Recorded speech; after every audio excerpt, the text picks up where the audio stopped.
Épisode 151. Progresser comme entraîneur et l'expérience au cœur du coaching avec Xavier Roy, PhD. Bonjour tout le monde et bienvenue à Temps d'arrêt avec Coach Frank, présenté par Mador Hamel. Je suis votre animateur François Rodrigue et mon intention avec ce balado est de déconstruire l'art et la science du coaching. En tant que docteur en coaching, j'ai la chance d'accompagner les entraîneurs professionnels et d'analyser la science à chaque semaine. Ce podcast est donc ma façon de vous amener au cœur de mon travail en décomposant les stratégies que j'aborde avec des entraîneurs ou bien en interviewant des sommités qui mènent des études en lien avec le coaching ou le sport. Aujourd'hui, on parle de comment les entraîneurs expérimentés peuvent remettre en question leur pratique et continuer à progresser dans un monde sportif en constante évolution parce que mon invité, eh bien, c'est Xavier Roy, PhD, qui est kinésiologue, préparateur physique et conseiller pédagogique à l'Université de Sherbrooke. Xavier a complété un baccalauréat en kinésiologie, une maîtrise en sciences de l'activité physique et un doctorat en éducation. Il est nouvellement conseiller pédagogique pour le DESS en optimisation de la performance humaine à l'Université de Sherbrooke. Il a également été chargé de cours à l'Université Bishop et préparateur physique pour des équipes de volleyball et des athlètes, joueurs, joueuses de hockey. Aujourd'hui, on va discuter donc principalement de son nouveau livre qui vient tout récemment de paraître, qui est intitulé « Progresser comme entraîneur » et de qu'est-ce que ça change pour les coachs qui sont davantage expérimentés. On va aussi prendre beaucoup de temps pour discuter de la valeur de l'expérience comme coach. Quand tu vis des expériences, que tu expérimentes sur le terrain, comment tu peux apprendre de ça et perfectionner tout ça. Donc, si les questions de coaching te parlent ou tu cherches du contenu par rapport au coaching ou au leadership sportif, eh bien, je t'invite à t'abonner au balado ou à l'infolettre via le site web coachfrankphd.com. À tous les auditeurs fidèles, je vous invite aussi à me suivre sur les médias sociaux, @coachfrankphd. Que ce soit sur les médias sociaux ou via l'infolettre, on partage des trucs et des ressources qui pourrait vous être utile. Avant de débuter, je précise que ce podcast est indépendant de mon rôle de professeur en kinésiologie à l'Université du Québec en Outaouais. Je précise aussi que j'ai agi comme collaborateur pour une section du livre dont on va discuter aujourd'hui avec Xavier. Comme je prends les conflits d'intérêts très au sérieux, je vous invite à consulter la page concernant mes engagements professionnels sur mon site web, le coachfrankphd.com, pour en savoir plus. Sur ce, bon podcast. Xavier, bienvenue à Temps d'arrêt pour une 4e fois. Merci de m'accueillir pour une 4e fois, François. Ben, ça me fait plaisir. Puis la raison pour laquelle tu es là, il y en a plein. Mais la numéro 1, c'est parce que tu as publié un 2e livre. On va en discuter, on va approfondir ça. Mais aussi, tu sais, je veux inviter les gens qui nous écoutent à prendre conscience un peu de tout le travail que tu as fait. Tu es une des personnes dans le réseau du sport québécois que j'admire parce que, tu as 2 livres de publiés, tu as fait un doctorat en éducation, mais tu es aussi un pré-académique. Là, c'est moi qui te mets une étiquette. Si tu ne l'aimes pas, tu me le dis, on l'enlève sans problème.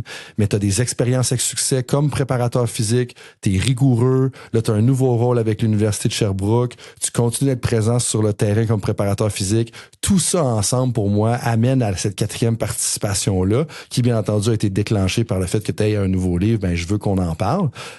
Puis d'ailleurs, je veux souligner qu'il y a un conseiller au développement des entraîneurs qui m'a dit que ton premier livre avait été très utile et élucidant dans le sens que ça donnait vraiment un recueil que certains conseillers au développement des entraîneurs pouvaient utiliser avec les entraîneurs pour vraiment approfondir tous les concepts fondamentaux qui étaient utiles dans leur pratique ou devaient considérer dans leur pratique est probablement une meilleure façon de le dire. Ça, pour moi, c'est la preuve de ton impact réel. Mais ce qui me fascine, puis que je suis curieux de savoir, je fais quelques projets aussi de mon côté. Je pense que c'est pas une exagération de dire ça. Moi, je suis curieux de savoir, Xavier, qu'est-ce qui te garde motivé à faire tout ça? C'est la curiosité, c'est la volonté d'en apprendre davantage, là. C'est pas nécessairement une optique de toujours accumuler plus de connaissances, mais c'est des fois faire des liens entre différentes thématiques ou différents concepts théoriques, d'aller explorer ça. Je pense que la curiosité est une qualité qui ça doit d'être entretenue, là. Des fois, t'as 3 jeunes enfants là aussi, là. Fait que garder cette curiosité-là vivante.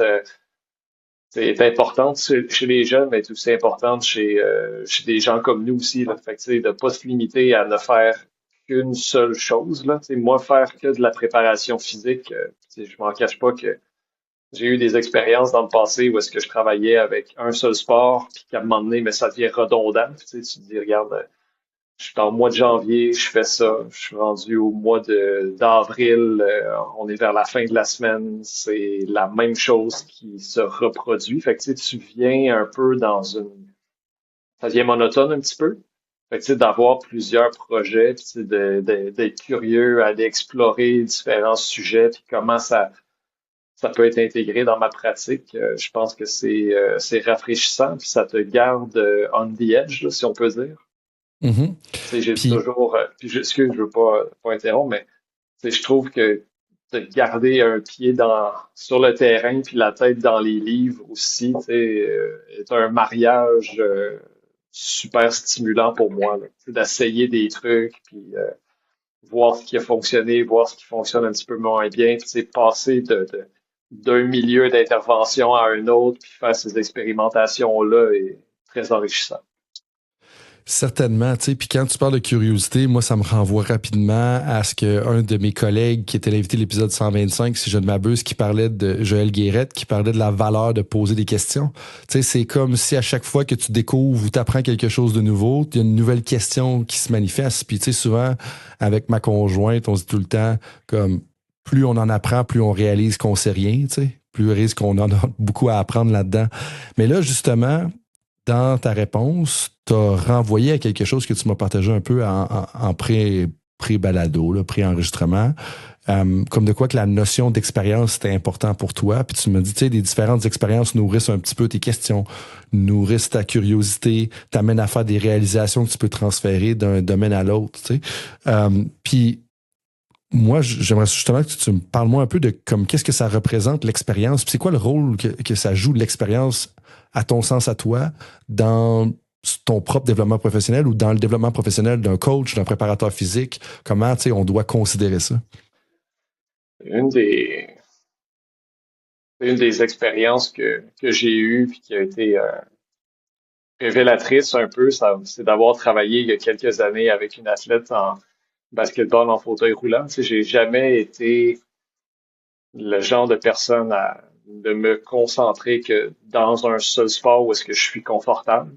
Fait que, tu sais, quand j'ai quitté le verre et or en tant que préparateur physique il y a quelques années, tu sais, j'ai commencé à travailler avec d'autres sports. Tu sais, je me suis investi dans le hockey, avec de l'athlétisme, avec du patin de vitesse. Fait que, tu sais, ça l'amène une diversité de contenu, ça l'amène aussi une diversité de relations humaines aussi. Tu sais, c'est pas les mêmes individus, c'est pas les mêmes personnalités. Puis c'est quand cette opportunité-là de travailler avec cet athlète en basketball en fauteuil roulant c'est présenté, tu sais, j'ai pas la personne qui a back down à cause que j'avais pas eu de vécu ou que tu sais j'avais pas d'expérience avec avec ce sport-là, avec des athlètes au niveau paralympique. Puis ça a été après ça pendant que je faisais ces programmes de préparation physique, tu sais, j'essayais de me mettre dans c'est un peu à sa place, là, tu sais, c'est quoi de vivre avec un handicap. Puis ça a été un moment où est-ce que je me suis dit, OK, j'ai des connaissances à propos d'un sport ou à propos de différentes disciplines en lien avec les sciences du sport, mais j'ai aucune idée du vécu de cette personne-là. J'ai aucune idée de ce qu'elle vit au quotidien, de c'est quoi qu'elle veut avoir aussi comme objectif à atteindre. Fait que c'est depuis ce moment-là que j'essaie de me mettre dans des situations où est-ce que j'essaie de revivre un petit peu le contexte au quotidien de ces athlètes-là. Tu sais, je vais essayer des trucs. Tu sais, est-ce que ça fonctionne? Oui ou non? Je vais leur demander des rétroactions. Est-ce que si on essaye ça, est-ce que ça fonctionne? C'est quoi tes ressentis?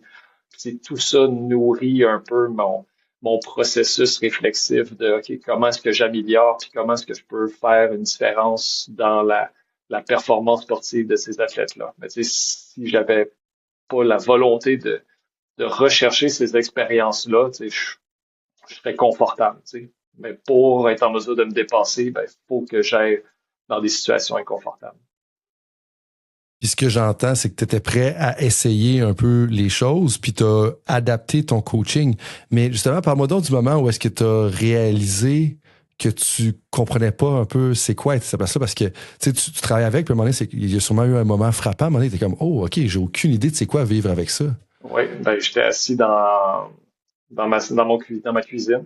J'essayais de faire des exercices. Fait que, tu sais, j'étais assis. Puis j'étais comme, bon, si j'ai pas eu l'usage de mes jambes, si je fais tel exercice, je devrais être capable si je me positionne de telle manière. Puis j'avais préparé le programme. Fait que quand je lui ai remis puis qu'on a révisé le programme, elle me dit, ben, tel exercice, de cette manière-là, je peux le faire. De la manière que tu l'as écrit, je peux pas le faire parce que je tombe, je perds l'équilibre tout de suite. J'étais comme, OK. Fait que même si j'avais essayé de me mettre à ta place, j'y suis pas parvenu. Fait que, tu sais, juste là, cette expérience-là, puis ce moment de réalisation, en fait, comme, OK. Il y a des moments où est-ce que, comme coach, je peux pas uniquement me fier à mes connaissances professionnelles, mais il faut que je sois capable de aller créer un lien avec cette personne-là, qu'elle soit capable de me donner l'information qui va m'être utile pour qu'on puisse construire ou co-construire le programme d'entraînement ensemble, ou tu sais, qu'on puisse co-construire le processus d'entraînement ensemble. Fait que ça a été comme un moment, puis après ça, c'est comme. Et je garde tout le temps après ça cette distinction-là, les connaissances à propos d'eux, puis les connaissances de ton sport ou de qui tu es. Je garde ça dans mon bagage, là. Mais c'est intéressant parce que le lien de causalité, là, je sais pas si ça va être mal utilisé, mais je vais laisser les gens juger pour eux-mêmes. Mais le lien de causalité que je vois, c'est que tu as créé le lien avec la personne qui t'a permis d'avoir une discussion, des échanges, une co-construction, que le dit, d'avoir là de l'information qui t'a permis de faire des adaptations, d'ajuster un peu. Tandis que si t'aurais, ben, probablement que si tu étais arrivé juste avec le programme, elle te l'aurait dit parce qu'il y a un enjeu de sécurité, tu sais, justement, de tomber en bas de sa chaise, mais il y a un enjeu d'équilibre qu'on peut pas comprendre parce que toi, tu peux prendre tes jambes probablement pour te stabiliser alors que l'athlète peut pas. Et là, moi, de t'amener à la question parce que c'est quelque chose qui me fascine pour plein de raisons, là, dont un, dans mon milieu universitaire parce que c'est au centre de notre programme, mais deux aussi, je pense que c'est un élément clé d'être un bon entraîneur, d'adapter son coaching. Fait que si je te renvoie un peu ça, tu sais, là, tu me parles de OK, j'ai discuté, créé un lien avec l'athlète, j'ai discuté avec cet athlète-là, on a modifié, mais comment tu dirais que tu as adapté soit comme ça ou autrement ou en général ton coaching pour être efficace avec avec cet athlète-là? Ça n'a pas été une relation professionnelle de très longue durée, en fait, là, pour la simple et bonne raison que cet athlète-là est décédé quelques mois après le début de notre collaboration, là. Ça a été assez tragique, puis c'est arrivé en l'espace de 24 heures, là, tu sais, décédé subitement. Puis, mais tu sais, les apprentissages que j'ai eus pendant cette collaboration-là, j'en parle encore aujourd'hui, là, tu sais, puis ça c'est Ouais. resté gravé, puis j'étais comme d'avoir fait les choses différemment. Comment je pourrais dire ça? Euh, Tu sais, ça a été une expérience, tu sais, hautement formatrice, tu sais, d'avoir pu interagir avec elle, d'avoir pu poser des questions, tu sais, d'essayer de comprendre sa réalité. Tu sais, c'est là des fois que faut que tu crées cette relation-là, tu sais, interpersonnelle, puis faut que tu crées ce lien de confiance-là. Puis, tu sais, ça fait partie d'un coaching efficace. Tu sais, que c'est pas nécessairement, tu vas pas juste voir la personne qui a le plus de connaissances professionnelles. Tu sais, tu vas pas juste voir le kingpin en physiologie de l'exercice. Tu sais, tu veux développer un coaching, tu sais, holistique, connecté avec cette personne-là. Tu veux être en mesure qu'elle améliore ses compétences. Mais tu sais, après ça, c'est tout l'aspect humain. Tu sais, fait que c'était c'est quelque chose que je vais garder, tu sais, dans mon bagage professionnel pendant peut-être le restant de ma carrière, tu sais. Parce que ça a été un événement comme, tu sais, marquant, puis je me souviens très bien de, tu sais, des réalisations que ça m'a fait prendre sur le plan professionnel, tu sais, que c'est pas juste d'écrire un programme puis le donner, mais tu sais, c'est d'échanger avec cette personne-là. C'est quoi les petits tweaks tu sais, qu'on doit y apporter, tu sais. Parce que justement, je suis pas dans ta position, je suis aucunement les mêmes sensations, le même feeling, j'ai aucune idée. Puis, tu sais, des fois, c'est la même chose quand tu commences à travailler aussi avec des athlètes féminins, tu sais. Les deux étant des hommes, tu sais, on n'a aucune idée, genre, tu sais, c'est quoi l'aspect, tu sais, euh, cycle menstruel et tout ça. Fait que, tu sais, mais je peux avoir ces connaissances-là, mais il faut que je sois capable de les aborder d'une manière en fonction de l'âge de ces athlètes-là, tu sais, la relation de confiance qui a été créée. Fait que, tu sais, pour moi, ces connaissances à propos, puis ces connaissances, disons, euh, embodied knowledge un petit peu, là, deviennent super importantes là, de considérer dans ton coaching efficace. Je sais pas si je me suis, tu sais, bien articulé, là. C'est un petit peu plus tacite là, comme Ben, connaissance, là, mais je te dirais que oui. De un, je suis désolé. Deux, je m'attendais pas à ça aujourd'hui. Puis comme ça doit tellement être un formateur, comme tu as dit, comme expérience du côté coaching adapté. Mais deux, tu sais, les réalisations humaines avec toute l'épopée qu'il y a du début à la fin. Puis je peux voir comment est-ce que c'est quelque chose que tu vas amener tu sais, pour le restant de ta vie en bout de ligne. Puis tu sais, l'analogie te dit, on est les deux des hommes, puis il y a des choses qu'on comprendra pas. Puis je vais partir de ça, puis je vais te ramener à un entraîneur de basketball qui coach des athlètes de basketball. Puis moi, la réalisation que j'ai faite, puis qui a été éveillée par ce que tu viens de dire, si c'est le bon terme, c'est les grossesses. Tu sais, ma conjointe, elle a eu 3 grossesses. Évidemment, j'ai 3 filles. En fait, on devrait dire 4 grossesses, mais on a eu 3 qui sont été à terme et tout ça, tu sais. Puis à un moment donné, j'ai réalisé pendant la troisième, il y en a qui vont dire que j'ai réalisé en retard, j'ai fait comme, hey, c'est beaucoup de temps. Hein? 3 fois 9 mois, à porter un bébé, puis 3 fois 9 mois en moyenne à allaiter. Tu sais, si mes calculs sont bons, c'est 3 fois 9 mois, c'est 27 mois, plus un autre 27 mois, ça fait 54 mois de ton corps sert à faire vivre une autre personne, ultimement. Tu sais, puis là, le point de dire, un, on a le rôle facile relativement. Deux, je veux pas aller dans la gestion familiale, là, c'est pas le but du balado aujourd'hui.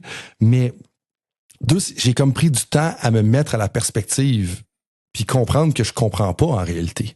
Mais le lien avec l'histoire, c'est que ça m'a fait réaliser qu'il y a plein d'aspects de la vie qu'on pense qu'on comprend, mais on comprend pas jusqu'à temps qu'on prenne le temps de se mettre dans les souliers d'une autre personne. Exemple, tu peux avoir été un joueur de hockey professionnel dans les années 90 puis dans les années 2000. Puis même peut-être, on va dire plus 90.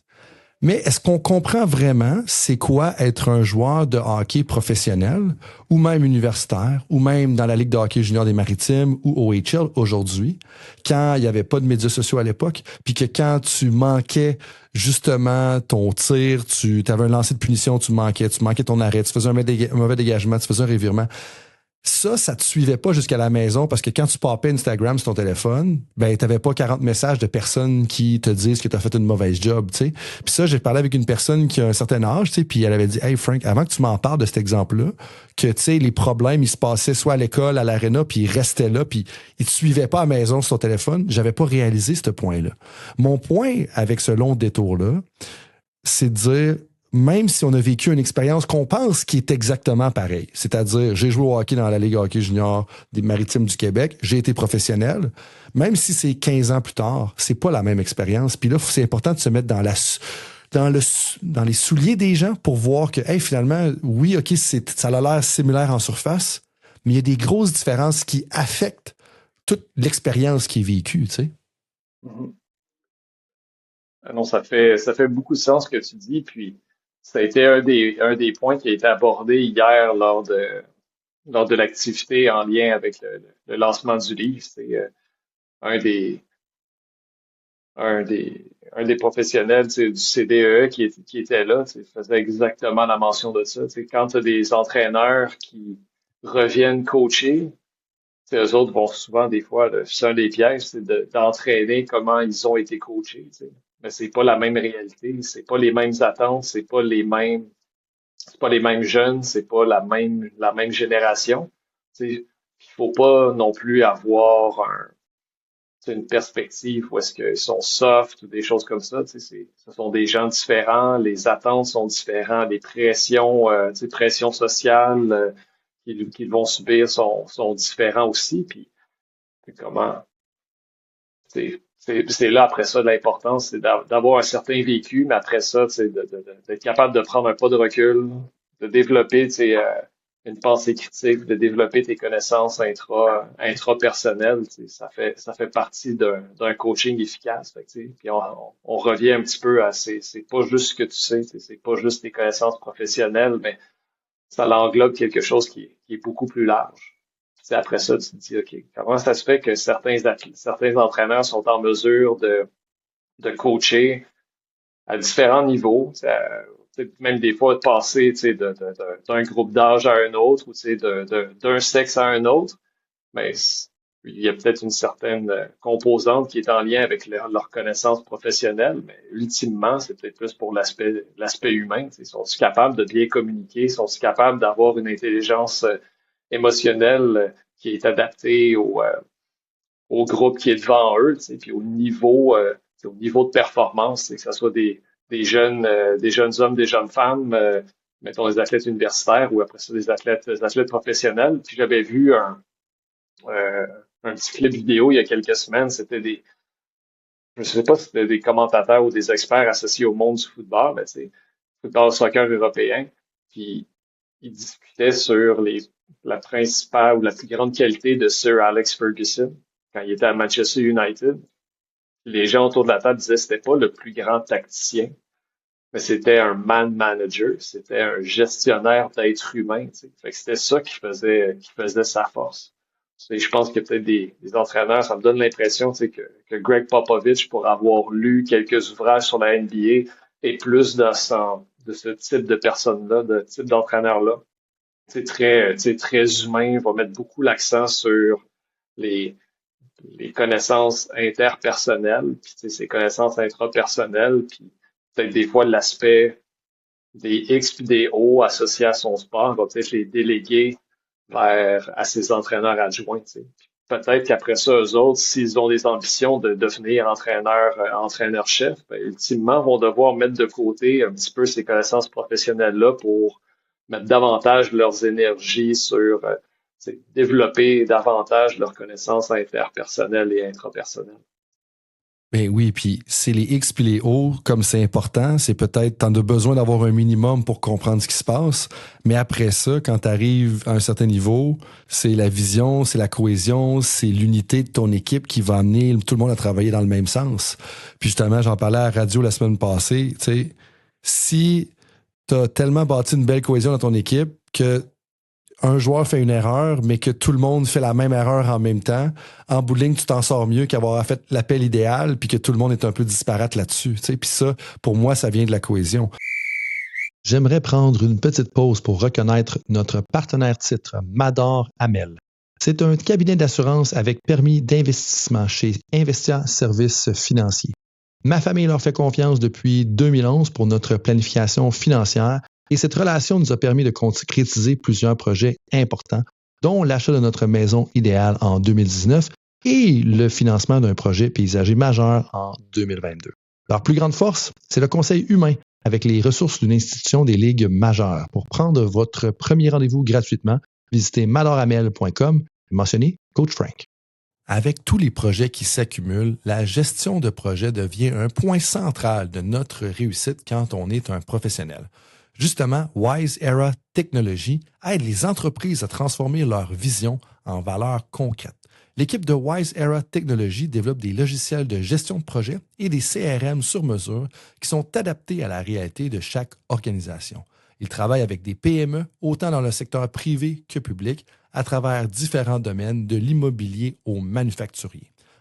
Puis même en passant par l'administration du sport, un secteur dans lequel ils accompagnent plusieurs organisations. La plupart des organisations font face à une réalité commune, des opérations désorganisées, des outils mal intégrés, une perte de temps et surtout, ce qui, moi, m'irrite le plus quand je suis en gestion dans un projet, un manque d'agilité pour prendre des décisions. Il faut être capable de prendre des bonnes décisions rapidement. C'est là que Wise Era intervient en structurant les opérations et en bâtissant des systèmes performants sur la plateforme monday.com. Wise Era, c'est là où la technologie rencontre l'exécution. Puis là, tu as ramené justement l'activité de lancement de ton livre, justement, qui était hier, qui est un sujet que je veux approfondir. Je trouve ça intéressant que tu aies amené ça comme une coche plus loin. Puis là, je te ramènerais peut-être en arrière, tu sais, dans ta propre expérience d'écriture d'un deuxième livre. Parle-moi du moment un peu où est-ce que tu as décidé, là, comme je dis, tu en as fait un, comme dans la vie de bien des personnes, c'est suffisant, mais tu as décidé d'aller de l'avant avec un deuxième. Parle-moi un peu du moment où est-ce que tu as décidé d'aller avec un deuxième livre. Ben, un des articles marquants pour ça, c'est celui que tu as coécrit avec Wade Gilbert et Pierre Trudel. Tu sais, où est-ce que tu faisais, euh, vous discutiez ensemble, tu sais, du niveau des entraîneurs, c'est de débutants à intermédiaires à avancés, puis par la suite de l'évolution des différentes situations d'apprentissage. C'est que tu vas avoir une situation d'apprentissage, disons, c'est principalement formelle au départ ou assistée. Puis par la suite, tu t'en vas vers du non assisté, mais par la suite, c'est des entraîneurs experts ou les entraîneurs, disons, innovateurs vont davantage privilégier des situations d'apprentissage plus sociales, là, de Mhm. manière non formelle. Euh, fait que, c'est là qu'est venue un peu l'idée, OK, ben, on pourrait faire une suite. Là, de commencer, de débuter comme entraîneur, parce qu'on s'adressait plus aux entraîneurs novices ou aux parents bénévoles. Mais par la suite, là, c'était comme, OK, allons-y pour progresser. Là, on s'adresse à quel type d'entraîneur. Puis par la suite, éventuellement, c'est le projet serait d'en avoir un troisième qui se penchait davantage sur OK, qu'est-ce que les entraîneurs qui sont considérés comme des innovateurs vont faire, en période de pré-saison, pendant la saison, en lien avec les différents termes qu'on aura abordés dans les deux ouvrages précédents. Puis après ça, ben mon co-auteur Mathieu avait proposé pour le deuxième ouvrage d'interviewer des coachs ou d'interviewer des personnes de terrain, puis savoir un petit peu, quelles sont leurs expériences ou s'ils avaient 2 à 3 conseils à donner. Fait que là, on a rajouté une section à la fin de chaque chapitre qui s'appelle Sur le terrain, dont une que tu as contribué, là. Fait que, ça a été justement un processus, OK, comment est-ce qu'on peut s'adresser à un différent lectorat, puis aussi, continuer dans la même logique d'avoir 10 thèmes, 10 chapitres.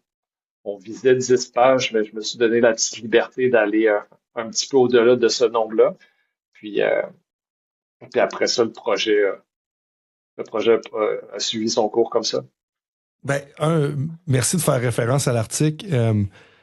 Cet article-là, au départ, j'avais pas réalisé l'envergure qu'elle aurait. Tu sais, autant j'étais co-auteur avec Pierre et Wade, bien entendu, c'est des grands auteurs dans le domaine, mais de voir comment est-ce qu'elle parle à plein de personnes sous différents sens. Où est-ce que, tu sais, on a les comportements des innovateurs, t'as les 3 différents contextes, t'as l'histoire de Tom, t'as l'évolution de l'identité d'un coach, puis tu sais, tout ça ensemble qui est un modèle conceptuel en idée, mais qui donne du sens aux gens qui sont sur le terrain.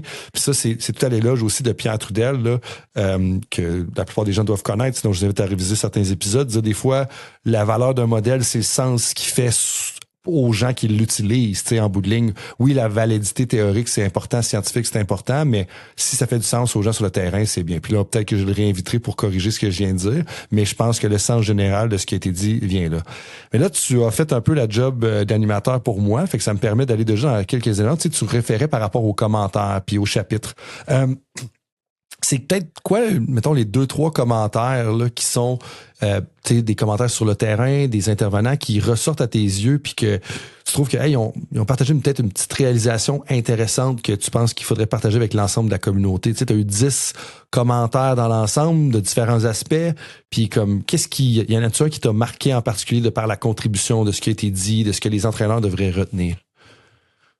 C'est un peu difficile d'en cibler, 2 ou 3 parce que chaque collaborateur a partagé un peu son vécu en fonction de son contexte puis son expertise. Fait que ce qui a été super dans ces collaborations-là, c'est la diversité, là. Fait que, avec Jean-Benoît Jubinville, avec son bagage comme enseignant, puis comment que le coaching est avant tout un élément humain et social avant tout, là. Fait que, de s'assurer que ça reste dans les interactions que tu vas avoir comme entraîneur avec les athlètes que tu vas encadrer.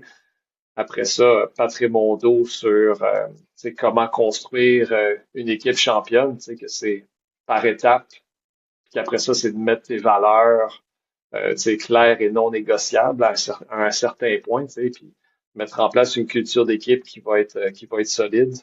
Euh, Par la suite, Rachel Béliveau, je pouvais pas passer à côté d'avoir une entraîneur qui avait été sur l'équipe nationale de volleyball avec une carrière par la suite de 35 ans à une seule université, à la même université, à l'université McGill. Puis j'étais comme, comment qu'elle a fait pendant 35 ans pour prendre un programme puis l'amener où est-ce qu'il est, puis qu'il reste compétitif, puis d'être capable aussi de faire sa place dans un monde d'hommes aussi, là, au niveau du sport, du coaching au niveau universitaire. Quand il a commencé, le nombre de femmes qui devaient être dans une position similaire devait être très minime. Ça revenait à avoir une vision, de mettre les choses en place, puis que c'est un processus. Puis après ça, ben, ta contribution aussi, c'était encore une fois sur l'apprentissage social, puis, l'accompagnement des entraîneurs. Souvent, on leur met beaucoup de pression à ces entraîneurs-là pour être en mesure de tout faire, mais on accorde beaucoup d'importance aussi à la santé mentale des athlètes, mais très peu à la santé mentale des entraîneurs. Mais d'être capable d'avoir une personne qui peut t'accompagner, qui peut répondre à tes questions, qui peut peut-être des fois aussi partager les soucis que tu peux avoir en fonction des situations que tu rencontres, d'être capable de gérer le stress, d'être capable de gérer disons, ton temps aussi, là, c'est très prenant comme métier. Fait que c'est d'être capable de naviguer toute la complexité, l'aspect chaotique là, du coaching, c'est quelque chose de super important. Fait que, ultimement, si je résume ces différentes sections sur le terrain, mais c'est un processus, c'est un processus social qui est basé sur des valeurs humaines. Puis ultimement aussi, ça va être très prenant, mais il faut que tu aies quelqu'un qui soit dans ton coin pour être capable de t'épauler. Ben oui, puis tu sais, quand tu parles d'avoir quelqu'un dans ton coin, un concept qui me vient à l'esprit en ce moment, en lien avec la navette spatiale Artemis 2, tu sais, qui a fait le tour de la Lune, là, pour ceux qui étaient pas sur Terre, joke de papa, pendant les dernières semaines. Tu sais, l'astronaute Christina Koch, si je dis bien son nom, elle parlait ça l'a aidé à réaliser c'était quoi avoir un crew. Tu sais, dans le sens que dans son passé, on la sollicitait souvent, on disait, hey, parle-nous d'un peu, c'est quoi faire partie d'un crew. Puis là, je vais utiliser le terme équipage. Mais quand je dis équipage, ici, je renvoie vraiment à l'idée d'un crew.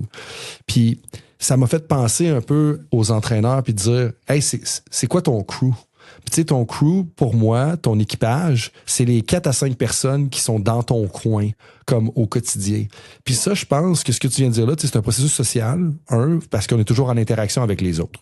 Fine. Mais aussi, toi, si tu veux optimiser ta performance puis naviguer la complexité du travail, comme il faut que tu sois soucieux de ton équipage puis de qui est dans ton coin. Puis c'est important parce que ça peut être très solitaire comme emploi. Puis tu as dit prenant, puis ça, c'est peu dire. Puis c'est solitaire, mais si tu as un crew, tu as un équipage, puis un équipage, ça peut être, tu sais, pour plusieurs entraîneurs, c'est ta conjointe. Pour d'autres, ça va être des conjointes, là, évidemment. Là. Conseiller au développement des entraîneurs que tu as dans ton coin. Ça peut être un autre entraîneur qui va dans ton coin. Mais des fois, le GM ou le directeur général, il peut pas être dans ton coin de par la dynamique organisationnelle, le timing des contrats puis ces choses-là. Tu sais, des fois, ça va être l'entraîneur de la défensive si t'es au football parce que tu as une bonne chimie avec l'entraîneur de l'offensive puis vous êtes capable de vous relancer, tu sais, puis tout ça. Mais moi, ce que j'inviterais les entraîneurs à faire, c'est d'identifier justement ces 4 éléments-là, tu sais, de ton crew, de ton équipage.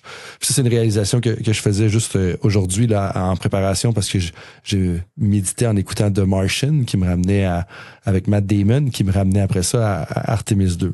Mais pour revenir à la complexité que tu as nommée, une chose qui est intéressante que tu mentionnes dans l'avant-propos, qui va aussi dans le sens où est-ce que le sport s'en va, c'est que tu cites un auteur qui dit essentiellement que les gens, là, dans l'avant-propos, n'ont pas besoin de plus de données.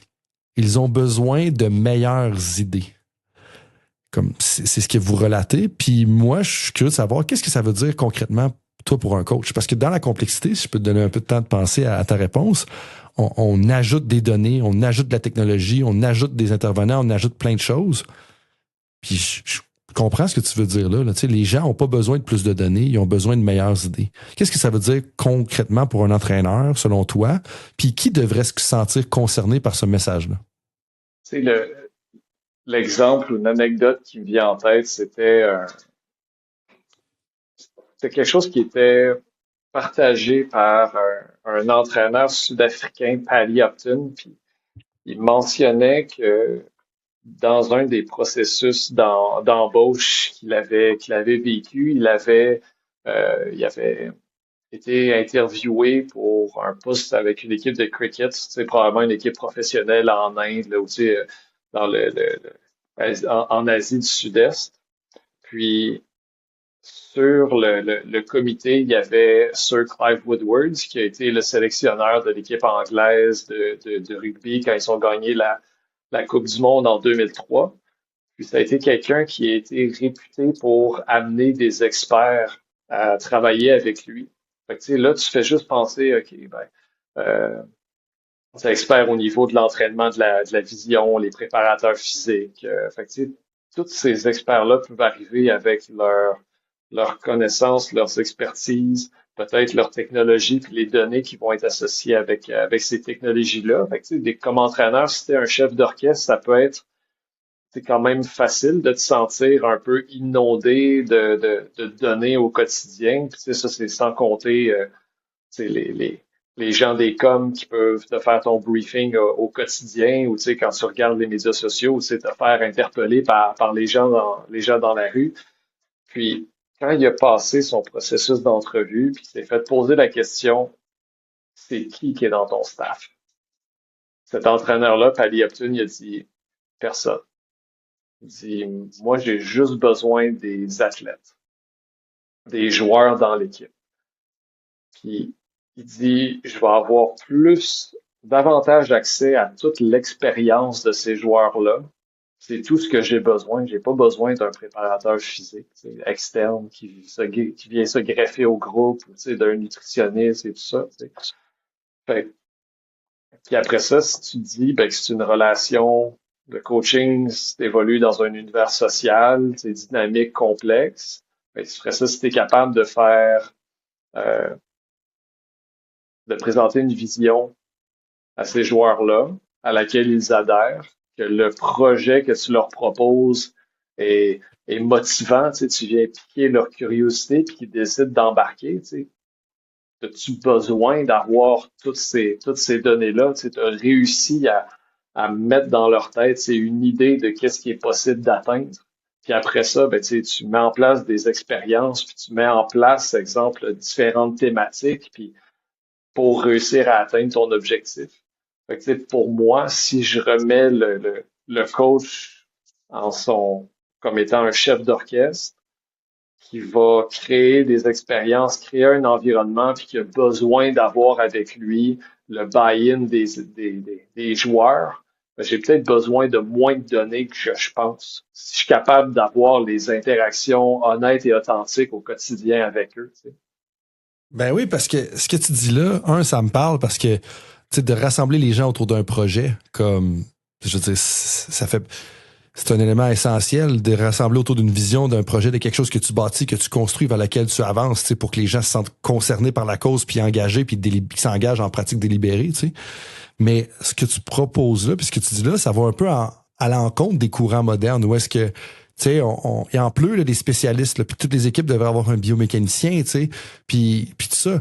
Puis des fois, trop c'est comme passé, tu sais, puis j'aime pas ça trop utiliser des généralités, mais c'est un peu ça, tu sais, en bout de ligne que c'est. Fait que ce que tu proposes, c'est est-ce qu'on devrait épurer un peu le processus du coach puis l'environnement? Je vais te donner un autre exemple. Là. Il y a quelques années, quand j'étais responsable de la préparation physique avec l'équipe de foot ici au Vert-et-Or, on avait considéré l'intégration là, d'un logiciel qui nous aiderait à un peu automatiser la création des programmes d'entraînement. Tu sais. Puis là, tu dis en plus, je vais pouvoir rentrer mes données dans la plateforme, tu sais, je vais pouvoir faire mes suivis. Puis, on l'a jamais fait. En fait, quand j'étais là, on l'a pas fait à cause d'un seul commentaire d'un des capitaines qui dit si on a les programmes sur nos téléphones, puis qu'on doit rentrer les charges qu'on utilise, les gars vont être individualistes, puis ils vont être sur leur téléphone dans la salle de musculation. Il dit aussi bien y aller papier-crayon, puis garder ces interactions-là. Tu sais. Fait que dans mes programmes, je vais en faire moins, mais je vais essayer de responsabiliser tu sais, les athlètes pour euh, qu'ils prennent en charge ou qu'ils aient cette habitude-là tu sais, de faire des suivis eux autres même c'est par écrit. Puis, tu sais, je peux avoir toutes les données, tu sais, des données de saut, des données de quantification, de la perception d'effort et tout ça, mais tu sais, ultimement, c'est aussi valide si j'ai une conversation avec la personne qui me dit comment qu'il se sent, puis après, pendant la séance, qui me dit, regarde, je me sens un petit peu moins bien aujourd'hui, puis tu sais, j'ai pas nécessairement besoin de plus de données, tu sais. Mais je peux avoir cette relation-là avec cette personne-là, puis j'ai l'information que j'ai besoin, tu sais. Puis vois-tu, tu sais, tu parlais de l'automatisation, ça m'a renvoyé tout de suite à l'intelligence artificielle.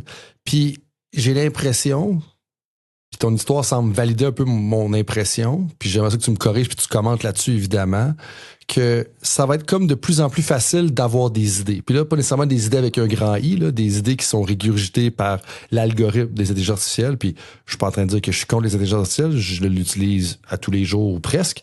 Mais mon point avec ça, c'est de dire que ça va être facile d'avoir des idées, mais des fois, ce qui va être le plus important chez l'entraîneur, ça va être de discerner les conséquences positives et négatives de l'idée que tu as eue. Et le lien avec ça, c'est que ça semble être une bonne idée de dire, hey, on va mettre les programmes automatisés sur le téléphone. Mais, comme un de mes collègues aime le dire, c'est une fausse bonne idée. Dans le sens que, comme, ça a l'air d'une bonne idée, mais quand tu y penses, ça fait pas de sens. Puis c'est bravo, tu sais, au capitaine, d'avoir dénoté ça. Puis je peux très bien le voir. Puis là, c'est, oui, OK, ça va être sur leur téléphone individualiste, ça va être ouvrir des applications qui n'ont pas rapport, ça va diminuer la culture. Mais c'est là que je pense que l'habileté de l'entraîneur-chef, puis ça va m'amener à ma prochaine question, Xavier, ça va être de discerner en fonction de son expérience, puis en fonction de ses connaissances plus, on va dire, classiques, théoriques, de discerner ça va être quoi les conséquences positives et négatives de toutes ces idées-là. Parce que générer des idées avec ChatGPT, Claude, Gemini, comme ça sera pas un enjeu. Générer des idées là, qui sont prises à gauche et à droite. Puis c'est là que tu me parlais au départ de la notion d'expérience, puis de la valeur de l'expérientiel et tout ça. Mais moi, je suis un peu curieux de t'entendre sur rebondir sur ce que j'ai proposé là, mais deux, voir comment est-ce qu'un coach doit naviguer l'empirique puis les connaissances expérientielles. Parce que d'un côté, il y a comme une prolifération de la science, puis des données, puis des connaissances scientifiques, puis du contenu, il y en a à gauche puis à droite, puis des initiatives pour le développement des entraîneurs, il y en a à gauche puis à droite. Fait qu'on peut aller chercher ça, mais toi puis moi, puis plein de monde, là, mais comme toi puis moi en particulier, on le sait que l'expérientiel a bien de la valeur. Juste l'exemple que tu as donné tantôt avec l'athlète, de travailler avec elle, ça t'a fait réaliser des choses. Puis moi, puis c'est une question qui est très vague, mais j'aimerais ça qu'on aide les coachs un peu à naviguer ça. Parce qu'il y en a qui se sentent bombardés, il y en a qui sont comme, mais tu sais, mon expérience a de la valeur. Et après ça, ils disent que, bref, un peu tout ça qui se bouscule dans ma tête quand je pense à comment progresser comme un entraîneur, en tant qu'entraîneur. Avec, comment je pourrais dire, ce que tu viens de mentionner, tu sais, un des articles qui me vient en tête, c'est celui de Marco Sullivan sur, qui mentionne, j'ai juste le titre, mais tu sais qu'il n'y a pas de copy and paste. Tu sais, tu peux pas copier-coller ce qui se fait dans un contexte ou dans un milieu puis essayer de le transposer dans l'autre. Là. Tu sais, tu dois être capable de faire une analyse tu sais, honnête et juste de, tu sais, c'est quoi ton contexte, tu sais, quels sont les objectifs que j'ai, c'est quoi les ressources tu sais, matérielles, financières, humaines que j'ai à ma disposition, tu sais, avec qui que je travaille, puis tu sais, après ça, tu sais, d'essayer de déterminer, OK, ben, si j'ai 3 ans pour atteindre un objectif, tu sais, quels sont les objectifs qui sont réalisables à l'année 1. Puis par la suite, ben, tu sais, essayer d'ajouter une couche supplémentaire aux différents processus que tu as comme entraîneur. Fait que, tu sais, un des pièges, je pense, c'est d'essayer de copier-coller, puis tu sais, de pas avoir une réflexion critique sur est-ce que c'est réalisable, est-ce que comme tu le mentionnais, quelles sont les conséquences, tu sais, positives ou négatives d'essayer d'implanter une nouvelle technologie dans l'entraînement ou une nouvelle façon de faire. Tu sais, est-ce que si j'essaye, disons, de faire de l'apprentissage différentiel, c'est d'essayer plein de trucs, puis que c'est très peu relié à la pratique de mon sport, puis me dire oui, mais je vais être capable de solliciter des apprentissages. Puis ben, c'est quoi la réception que ça va avoir de la part des athlètes qui sont peut-être habitués dans une certaine manière de faire, parce que ça a été la culture de l'organisation ou la culture du sport. Fait que, tu sais, si t'essayes trop de nouveautés, peut-être que ça va être super bien accueilli, peut-être que ça ne sera pas. Fait que, tu sais, c'est là, je pense, des fois, tu crées une culture, puis si tu présentes une idée, puis tu y vas, tu sais, une étape à la fois, puis que ce soit vraiment une question de processus. Puis là, à un certain moment donné, tu fais ressortir un résultat, un résultat positif, qui est voici la justification de comment, qu'est-ce qui en découle de ce qu'on a voulu mettre en place. Tu sais, je pense que là, ça devient intéressant, tu sais, de partager, tu sais, tes succès et tes échecs aussi comme entraîneur, tu sais, d'être très humble aussi, puis c'est de dire, quand moi, mon but, c'est de vous amener à vous dépasser, de vous amener à être meilleur.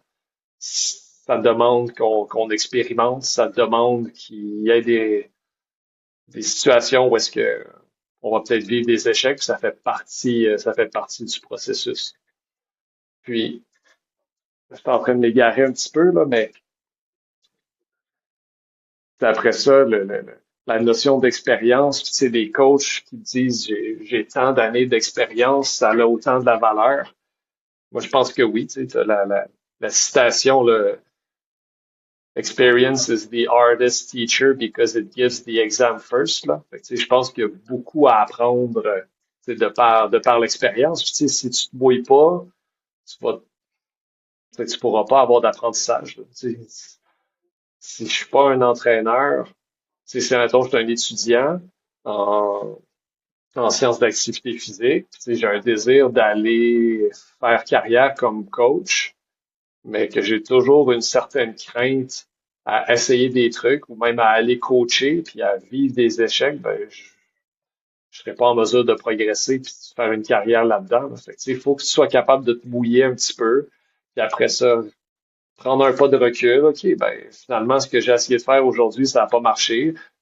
Pour quelle raison? Je vais peut-être essayer un petit tweak, puis après ça, ben, je le réessaye à la séance suivante, tu sais, parce que quand même, il y a peut-être des aspects d'un éducatif ou d'une nouvelle pratique que j'ai voulu mettre en place qui ont été positifs, mais qui demandent juste à être peaufinés. Puis après ça, ben, la deuxième fois, qu'est-ce qui a mieux fonctionné? Puis après ça, ben, justement, tu suis le processus. Puis tu fais tes petits ajustements au fur et à mesure, puis éventuellement, ben, si ça fonctionne, tant mieux, puis éventuellement, ben, si ça fonctionne pas, ben, peut-être c'est toi qui vas l'avoir réalisé, peut-être ça va être des commentaires de la part des entraîneurs, de tes adjoints, peut-être ça va être des commentaires de la part des athlètes eux-mêmes, puis après ça, ben, je prends en considération ces différentes sources d'informations-là pour prendre ma décision, puis en fonction aussi de l'objectif que je veux atteindre.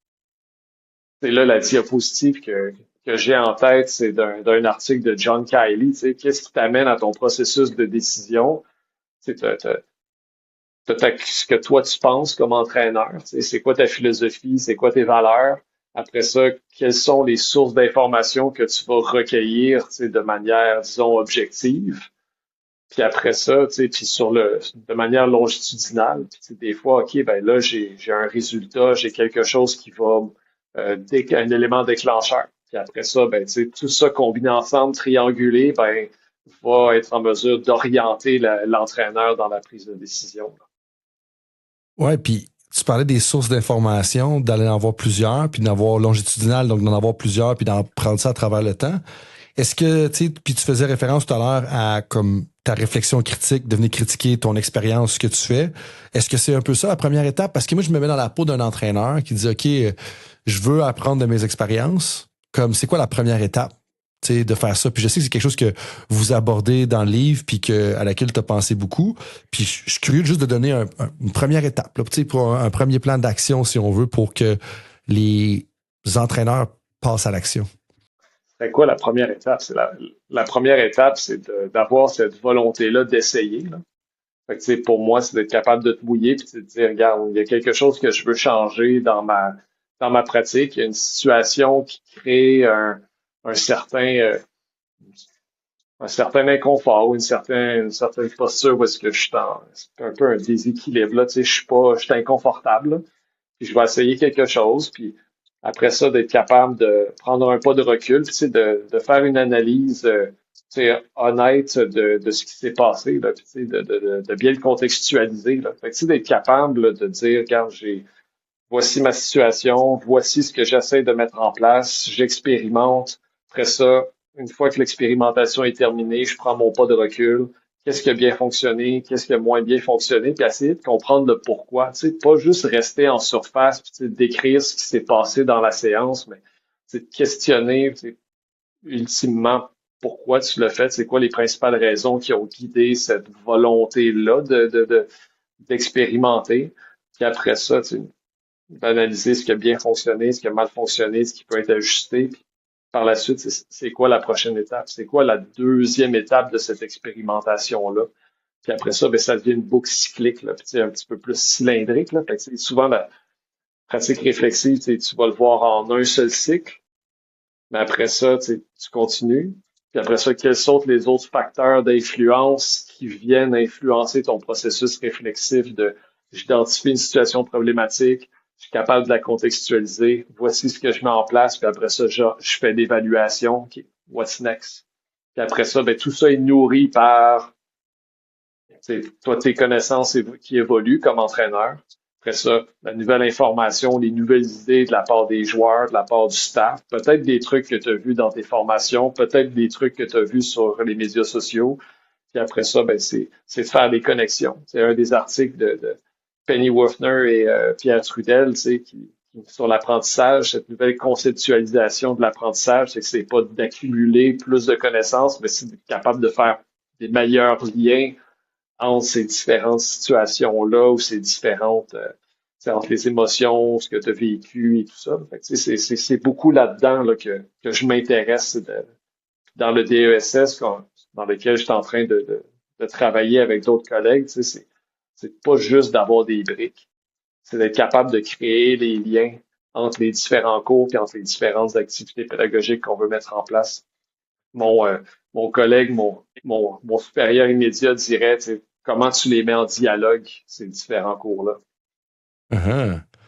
C'est riche, puis c'est là que, mettons, tu parlais de ton processus. Moi, ce que j'entendais, c'est de penser un peu plus comme un ingénieur, puis là, je simplifie grandement la profession d'ingénieur, mais de dire, on fait l'expérimentation, on documente ce qui s'est passé, on regarde comment est-ce qu'on va passer à l'action différemment la prochaine fois, puis on recommence, tu sais.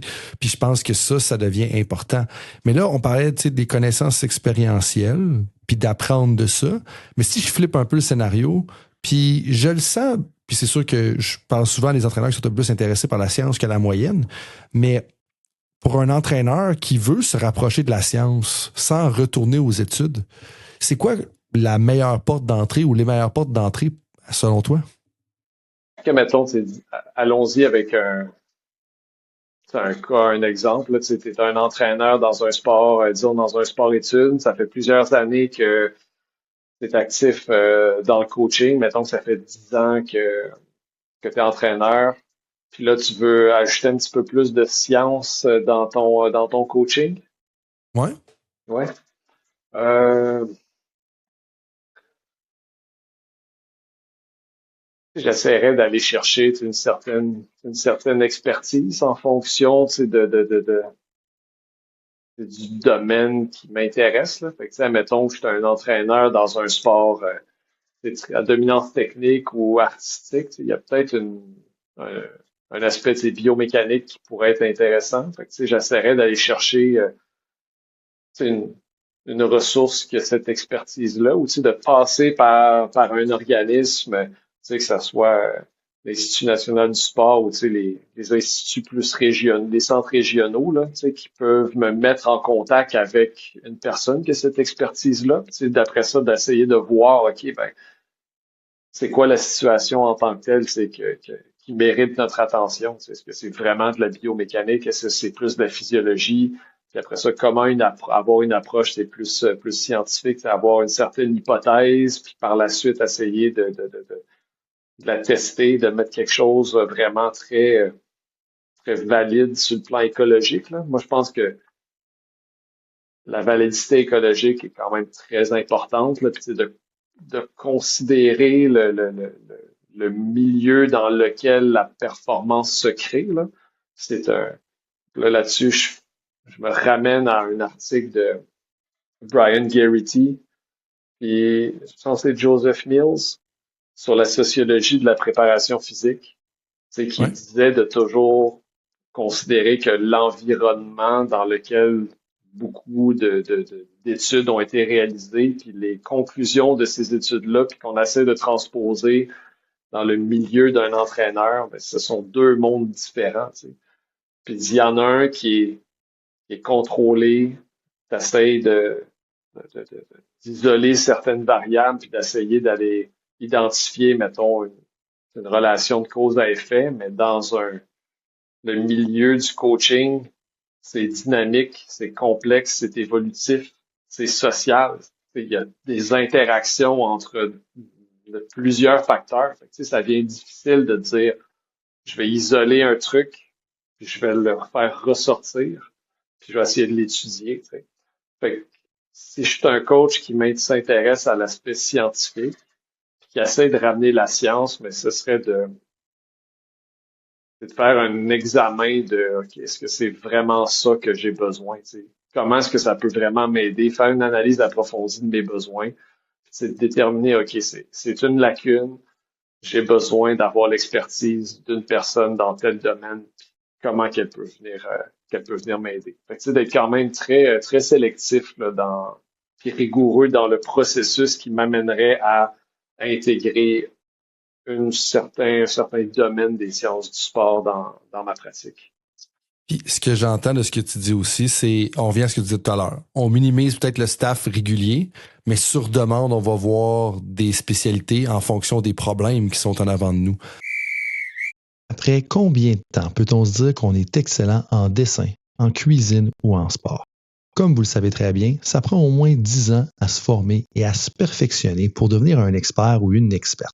C'est pourquoi je fais affaire avec Mador Hamel quand il est question de décisions financières. Mador Hamel, c'est un cabinet d'assurance avec permis en fonds communs de placement auprès d'Investia Services Financiers. Leur équipe a accompagné des centaines de personnes et gère 170 millions de dollars en investissement pour des particuliers et des organisations depuis 2001. Par exemple, ils travaillent avec des dirigeants d'entreprise, des médecins et diverses organisations de partout au Canada grâce à leur licence de pratique dans plusieurs provinces. Mais à mon avis, c'est pas juste leur expérience pour vrai qui les rend excellents, c'est aussi le fait qu'ils agissent comme des coachs financiers. Depuis 2011, j'ai vu cette expertise-là à l'œuvre pour ma propre famille, honnêtement. Grâce à leur approche, on a pu acheter notre maison idéale en 2019, réaliser un projet d'aménagement majeur en 2022, tout en préparant solidement notre fonds de retraite. Mais au-delà des résultats, leur plus grande valeur, là, je le disais, c'est comme être un coach, c'est le conseil et l'accompagnement dans la prise de décision. Comme un coach, il t'empêche de commettre des erreurs quand tu dois gérer tes émotions dans le feu de l'action, que ce soit quand ta vie change ou qu'il y a des fluctuations sur les marchés. Personnellement, ce que j'apprécie particulièrement, c'est qu'ils investissent vraiment pour les personnes avec qui ils travaillent. Leur slogan, c'est d'être des conseillers de vraie vie et je peux vous dire que c'est le cas. Ils ne prennent pas juste des clients pour prendre des clients, ils te prennent quand tu es rendu là dans ta vie et qu'ils peuvent vraiment t'aider en faisant des analyses honnêtes de tes décisions financières. Alors que tu vas acheter une maison, payer les études de tes enfants, structurer ton fonds de retraite comme travailleur indépendant ou travailleur à contrat, ou investir pour ton organisation, je t'invite à prendre ton premier rendez-vous gratuitement via le madorhamel.com et mentionner Coach Frank. Cet épisode est également présenté par Wise Era Technology, une entreprise spécialisée en solutions numériques qui dessert des organisations sportives. Par exemple, Wise Era a accompagné une organisation qui gérait plusieurs équipes, des joueurs, des entraîneurs à travers plusieurs programmes et surtout énormément d'informations. Les problèmes, c'est que tout était dispersé, les suivis dans Excel, les communications un peu partout, les horaires dans différents outils. Aucune structure centralisée. Résultat, je suis sûr que vous le voyez venir, beaucoup de pertes de temps, un manque de coordination et des décisions prises sans réelle visibilité. C'est là que l'équipe de Wise Era est intervenue. Et ce qu'ils ont fait, c'est reconstruire complètement la façon d'opérer de cette organisation. D'abord, ils ont facilité la collecte de données. Chaque entraîneur, chaque membre du personnel pouvait entrer de l'information via des formulaires simples à propos de la performance des joueurs, des blessures, les présences, des évaluations, et tout ça directement dans un système centralisé. Ensuite, l'équipe de Wise Era a structuré les accès. Chaque personne voyait uniquement ce qui la concernait. Soit que tu étais entraîneur, soit que tu étais thérapeute, soit que tu faisais partie de la direction, chacun avec ses permissions et ses responsabilités. Ils ont aussi centralisé tous les départements, coaching, médical, administration, gestion des équipes, tout au même endroit. Et ultimement, puis moi, c'est ce qui me parle le plus, puis c'est ce que je fais avec Wise Era aussi, c'est qu'ils ont mis en place un programme ou une interface de gestion claire des tâches et des projets, qui fait quoi, quand et avec quel suivi, le tout en temps réel avec des automatisations qui éliminent la friction opérationnelle. Et moi, j'ai la chance de collaborer avec eux depuis quelques mois et ça fait une grosse différence dans toute la coordination de projets duquel je fais part. Le résultat, eh bien, c'est une organisation qui est passée d'une gestion réactive à une gestion structurée et proactive de leurs activités, de leurs projets, de leurs tâches, de la communication. Et aujourd'hui, ils prennent de meilleures décisions et surtout plus rapidement. Pour en savoir plus, visitez wiseeratechnology.com. Tu as dit un terme intéressant que je pense qu'il y a plein de sens, mais que j'aimerais ça qu'on définisse pour les besoins de la cause. Quand tu as parlé de validité écologique, qu'est-ce que tu veux dire par là? Moi, je te dirais que validité écologique, moi, c'est ce que tu es en mesure de mettre en place comme intervention, aussi d'obtenir des résultats et est capable de se concrétiser sur le terrain. Est-ce que c'est quelque chose qui est envisageable de transposer sur le terrain? Pour moi, en préparation physique, t'as beau faire X nombre de tests pour évaluer différentes qualités physiques ou différentes filières énergétiques, il y a peut-être des fois des choix que je vais faire qui sont discutables sur le plan scientifique, mais qui sont appropriés pour la réalité de terrain. Puis, Ouais. avec un programme sport-études au hockey, avec qui je travaille en ce moment de manière ponctuelle, on a mis en place une batterie de tests physiques hors glace. Fait que, on peut débattre de la validité scientifique de certains choix qu'on a fait. Mais nous autres, c'était, la contrainte, c'est on a 70 jeunes en hors glace. On a 3 heures pour faire des tests. Voici aussi l'équipement auquel on a accès. Voici la logistique de la séance. Fait que ça l'a guidé nos choix aussi, nos choix méthodologiques. Fait que c'est pour ça que je vais essayer de faire des fois une distinction entre oui, c'est valide scientifiquement, mais ça se transpose pas sur le terrain. Fait que des fois, je vais avoir tendance à privilégier des fois la validité écologique là, parce que ça fait du sens, moi, comme praticien sur le terrain. Ben oui, puis en bout de ligne, c'est ça le but, hein, parce qu'on est testé puis on est évalué dans notre performance sur ce qui se passe sur le terrain. Puis, tu sais, peut-être dernier volet, dernier segment, comme je veux revenir sur ton livre, tu sais, bravo à prendre tout le temps que tu as pris pour justement vulgariser des concepts qui sont complexes et les rendre accessibles aux entraîneurs.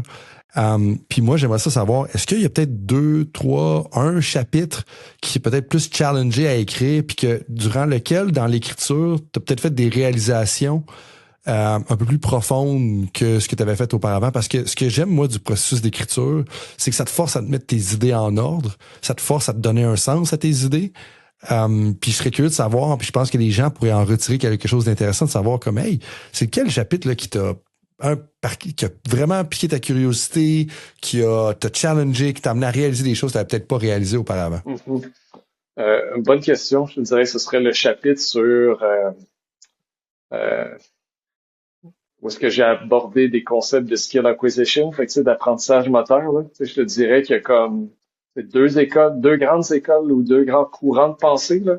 Tu as l'approche un petit peu plus comme, disons, cognitive, là. Fait que, où est-ce qu'on considère le cerveau comme étant très similaire à un ordinateur, là. Fait que tu sais, t'as ton input, après ça, t'as ton processus d'information, puis ça génère ton output, ta réponse motrice. Puis après ça, ben, l'autre grand courant, c'est tout ce qui est au niveau de la ecological psychology, là. Fait que c'est psychologie écologique, là. Fait que tu sais, de cette relation-là entre euh, l'organisme, tu sais, qui est l'humain, après ça, avec les contraintes au niveau de la tâche à réaliser, puis par la suite, des contraintes reliées à l'environnement, puis comment l'interaction de ces trois contraintes-là va permettre un mouvement qui est émergent. Puis de cette optique-là, il n'y a pas comme de bonne réponse, là. La réponse est quasiment individuelle en fonction de l'interaction entre ces trois contraintes-là ou ces trois facteurs-là. Mais d'essayer de faire, de mettre ça simple et facile à comprendre pour des entraîneurs a été un beau défi parce que c'est pas mon champ d'expertise. Fait que, tu sais, là, je m'aventurais dans un domaine où est-ce que j'ai un intérêt, puis j'avais fait des lectures, mais après ça, essayer de décortiquer la littérature était quand même un beau défi. Puis j'espère que les gens qui ont une expertise en skill acquisition, apprentissage moteur, vont peut-être me permettre là, peut-être certaines mauvaises interprétations, là, si je n'étais pas nécessairement directement dessus, mais tu sais, j'espère que ça a permis au moins au coach de comprendre, OK, mais il y a comme deux grands courants, c'est pas un est meilleur que l'autre, ou c'est un au détriment de l'autre, mais comment les deux peuvent se nourrir l'un et l'autre. Tu sais. Je peux comprendre que il peut y avoir différents stades où est-ce qu'un mouvement au début va être, disons, plus saccadé, c'est parce que je suis en période, tu sais, j'explore un peu, tu sais, puis je suis pas tout à fait Ouais. à l'aise avec mon corps ou tu sais, avec ce que je dois faire, tu sais. Puis éventuellement, avec la pratique, ben, tu sais, que ça devient plus automatique comme réponse motrice. Fait qu'après ça, comme coach, c'est pas nécessairement de tout le temps faire les mêmes répétitions day in, day out aux entraînements, mais d'ajouter cette variété-là. Fait que, tu sais, d'être capable de jouer avec les différents paramètres, comprendre, OK, ben, en ce moment, ce que je fais est peut-être plus associé avec un courant. Puis là, ben, quand je vais explorer davantage, puis que j'ajoute de la variété, puis que j'ajoute une espèce comment je pourrais, en anglais, c'est randomness, là. Fait que c'est un plus De hasard, de hasard. ouais, le hasard aléatoire dans ce que je vais faire au niveau de comment une répétition ou un mouvement doit être exécuté. Fait que, tu sais que là, je suis peut-être plus en lien avec un autre courant puis comment les deux se nourrissent. Fait que ça a été comme un des chapitres là, le plus challenging à, à mettre sur papier puis tu sais, à mettre une ligne, une trame narrative claire, là. Si les gens ont des critiques sur ce que tu as fait, ils auront juste à écrire leur propre livre. Moi, c'est ce que je leur dirais de un. Mais de deux, c'est là la valeur aussi du livre puis qui renvoie aux commentaires du Conseil de développement des entraîneurs que j'ai nommé au départ, que j'ai pas nommé, mais que j'ai mentionné au départ.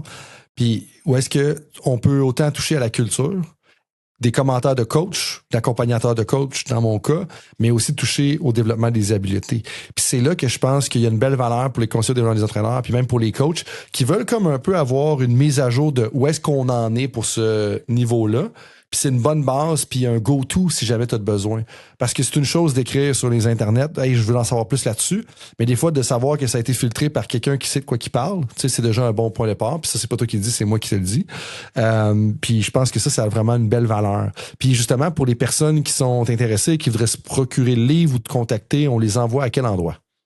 Ben, tu sais, pour me contacter, tu sais, directement par courriel, là, tu sais, ça va toujours me faire un plaisir de répondre, là. Je pourrais te partager l'adresse courriel pour que tu puisses mettre ça dans les notes de l'enregistrement. Mais sinon, le livre est disponible en trois formats, là, que ce soit la version imprimée ou sinon numérique, soit EPUB ou PDF, sur la boutique en ligne de Bouquinbec. C'est un livre qui a été produit en auto-édition, là. Fait que, c'est un organisme là, qui aide à cette démarche-là. Fait que c'est disponible sur la boutique en ligne, puis les deux livres vont être disponibles à cet endroit-là. Ben, parfait, on va mettre ton courriel dans la description de l'épisode, les 2 liens également. Avant de terminer, Xavier, je t'enverrai peut-être le mot de la fin. Là. C'est quoi le message avec avec lequel tu veux que les gens repartent là, en accrochant leurs écouteurs? Ben, comme je l'ai répété à différentes reprises dans l'épisode, c'est en ce moment le sujet qui m'intéresse le plus, c'est la notion d'expérience. Là. Fait que, de pas avoir peur ou de pas craindre là, de se mettre dans une situation inconfortable puis de vivre ces expériences-là qui vont vous challenger comme professionnel là, puis comme coach.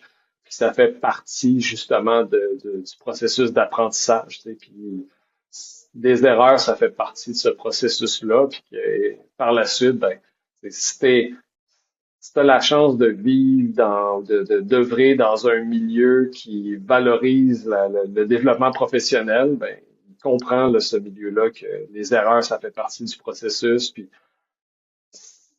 les gens vont être en mesure de t'orienter puis te donner les rétroactions nécessaires pour que par la suite, tu puisses, éviter de refaire ces erreurs-là, mais que tu puisses apprendre de ces erreurs-là aussi. Par la suite, ben, tu continues de grandir comme professionnel au niveau de tes connaissances interpersonnelles, puis après ça, intra-professionnelles aussi. Puis, je reviens après ça avec la définition d'un coaching efficace. C'est développer les 4 C, là, les compétences, le caractère, la connexion, puis j'oublie tout le temps le 4e. La confiance, je pense. La confiance, merci. Fait que, après ça, tu peux te dire, tu peux évaluer si t'as bien fait ton travail. Oui, j'ai développé mes connaissances, mes 3 types, puis j'ai été en mesure de remplir au moins 2 ou 3 de ces 4 C-là.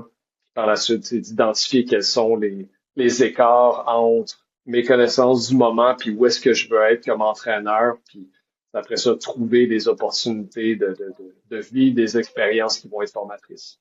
Mm-hmm. Puis ce que tu dis là, ça renvoie à la valeur d'expérimenter puis de penser aussi comme un ingénieur, c'est-à-dire qu'on expérimente, on documente et après ça, on améliore un peu ce qu'on fait dans des plus systématiques dans un sens, dans son curriculum. Là-dessus, Xavier, merci beaucoup d'avoir été avec nous pour une 4e fois, pour une bonne période de temps et pour tous les auditeurs et auditrices, je vous dis à la prochaine pour un autre épisode de Temps d'arrêt. À toutes les auditrices et tous les auditeurs, merci d'avoir été là. Et vous qui êtes passionnés par le sport et qui cherchez constamment à atteindre l'excellence, j'ai une invitation exclusive pour vous.